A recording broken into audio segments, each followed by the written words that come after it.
ಇದು ಶತಾವರಿ. ಈ ರೀತಿ ಇರ್ತದೆ ಶತಾವರಿ. ಇದನ್ನು ನೀವೇನು ಮಾಡ್ತೀರಂದರೆ ಲೈಟಾಗಿ ತೊಳೆದ್ಬಿಡಿ.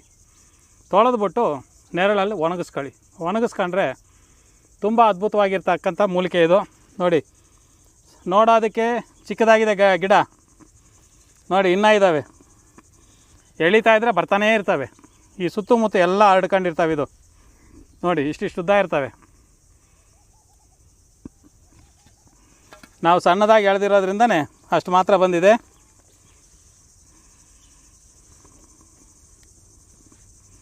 ನೋಡಿ, ಈ ಥರ ಬರ್ತಾ ಇರ್ತವೆ, ಎಳಿತಾ ಇದ್ದರೆ ಬರ್ತಾ ಇರ್ತವೆ. ಇದನ್ನು ಶತಾವರಿ ಅಂತ ಕರೀತಾರೆ. ಕನ್ನಡದಲ್ಲಿ ಹಲವು ಮಕ್ಕಳ ತಾಯಿ. ನೋಡಿ, ಇದು ಸಮೃದ್ಧಿಯಾಗಿದೆ ಗಡ್ಡೆ. ಪ್ರೇಕ್ಷಕ ಮಹಾಶಯರಿಗೆಲ್ಲರಿಗೂ ವಂದನೆಗಳು.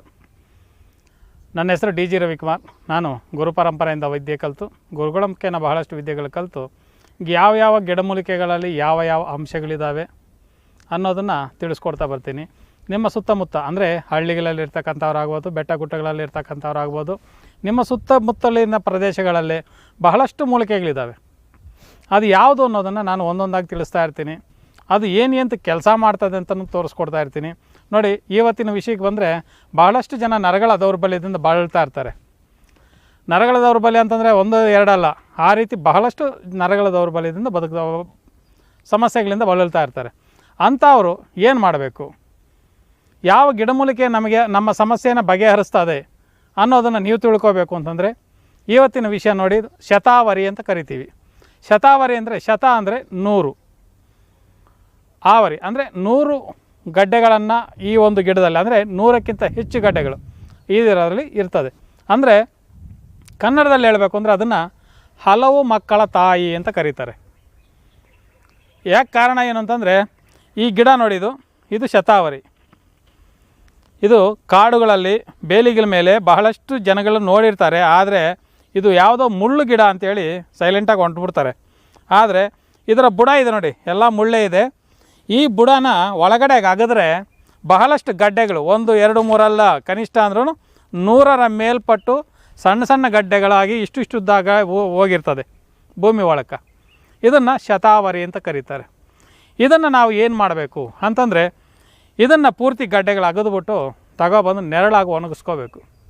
ಒಣಗಿಸ್ಬಿಟ್ಟು ಚೂರ್ಣ ಮಾಡಿಕೊಂಡು ಹಾಲಿನಲ್ಲಿ ಪ್ರತಿನಿತ್ಯ ಬೆಳಗ್ಗೆ ಸಂಜೆ ಊಟ ಆದ ಮೇಲೆ ಹಾಲಿನಲ್ಲಿ 1 ಸ್ಪೂನ್ ಹಾಕ್ಕೊಂಡು ಮಿಕ್ಸ್ ಮಾಡಿಕೊಂಡು ಕುಡಿತಾ ಬಂದರೆ, ನಿಮ್ಮಲ್ಲಿ ಧಾತು ನಷ್ಟ ಆಗಿರ್ತಕ್ಕಂಥವ್ರು ಯಾರಾದರೂ ಇದ್ದರೆ, ವೀರ್ಯಕಣಗಳು ಸಮೃದ್ಧಿಯಾಗಿ ಇಲ್ಲದೆ ಧಾತು ನಷ್ಟ ಆಗಿರ್ತಕ್ಕಂಥವ್ರು ಯಾರಾದರೂ ಇದ್ದರೆ, ಅಂಥವರು ಈ ಒಂದು ರೆಮಿಡಿನ ಮಾಡಿಕೊಂಡು ಪ್ರತಿಯೊಬ್ಬರು ಅದರ ಒಂದು ಸಮಸ್ಯೆ ಏನಿದೆಯೋ, ಧಾತು ನಷ್ಟದಿಂದ ಆಗಿರ್ತಕ್ಕಂಥ ಶೀಘ್ರ ಸ್ಖಲನ ಆಗ್ಬೋದು, ನರಗಳ ವೀಕ್ನೆಸ್ ಆಗ್ಬೋದು, ಮತ್ತು ಹಲವು ಸಮಸ್ಯೆಗಳು, ಲೈಂಗಿಕ ಸಮಸ್ಯೆಗಳು ಏನಿದಾವೋ ಆ ಸಮಸ್ಯೆಗಳಿಂದ ಬಳಲ್ತಾ ಇರ್ತಕ್ಕಂಥವ್ರು ಯಾರಾದರೂ ಇದ್ದರೆ ಈ ಒಂದು ರೆಮಿಡಿನ ಮಾಡಿಕೊಂಡು ನಿಮ್ಮ ಒಂದು ಅನುಭವಕ್ಕೆ ತಗೋಬೋದು. ಅಂದರೆ ಮೊದಲೇ ಹೇಳಿರ್ತೀನಿ ನಾನು, 1 ತಿಂಗಳಲ್ಲಿ, 5 ದಿನದಲ್ಲಿ, 10 ದಿನದಲ್ಲಿ, 1 ತಿಂಗಳಲ್ಲಿ ವಾಸಿ ಆಗುವಂಥದ್ದಲ್ಲ.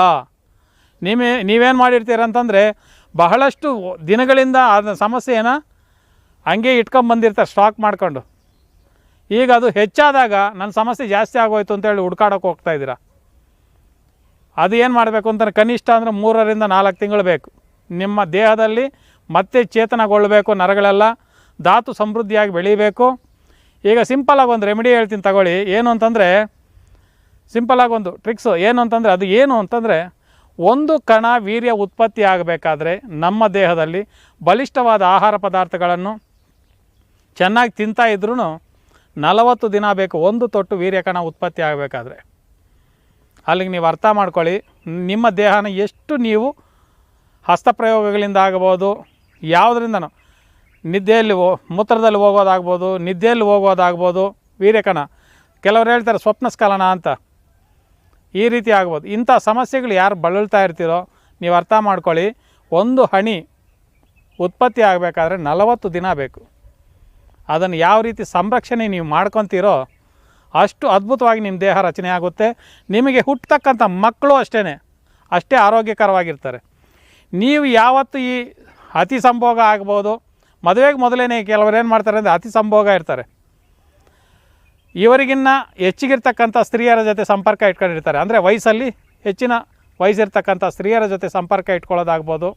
ಈ ಸಮಸ್ಯೆಗಳು ಯಾರಾದರೂ ಇದ್ದರೆ ಅವರು ಮುಂದೆ ಮದುವೆ ಆದಾಗ ಅವ್ರಿಗೆ ಹುಟ್ಟತಕ್ಕಂಥ ಮಕ್ಕಳು ಕೂಡ ಅಂಗವಿಕಲರಾಗಬಹುದು ಅಥವಾ ನರಗಳ ದೋಷದಿಂದ ಯಾವುದೋ ಒಂದು ಸಮಸ್ಯೆಗಳಲ್ಲಿ ಬಳಲ್ತಾ ಹುಟ್ಟುತ್ತವೆ.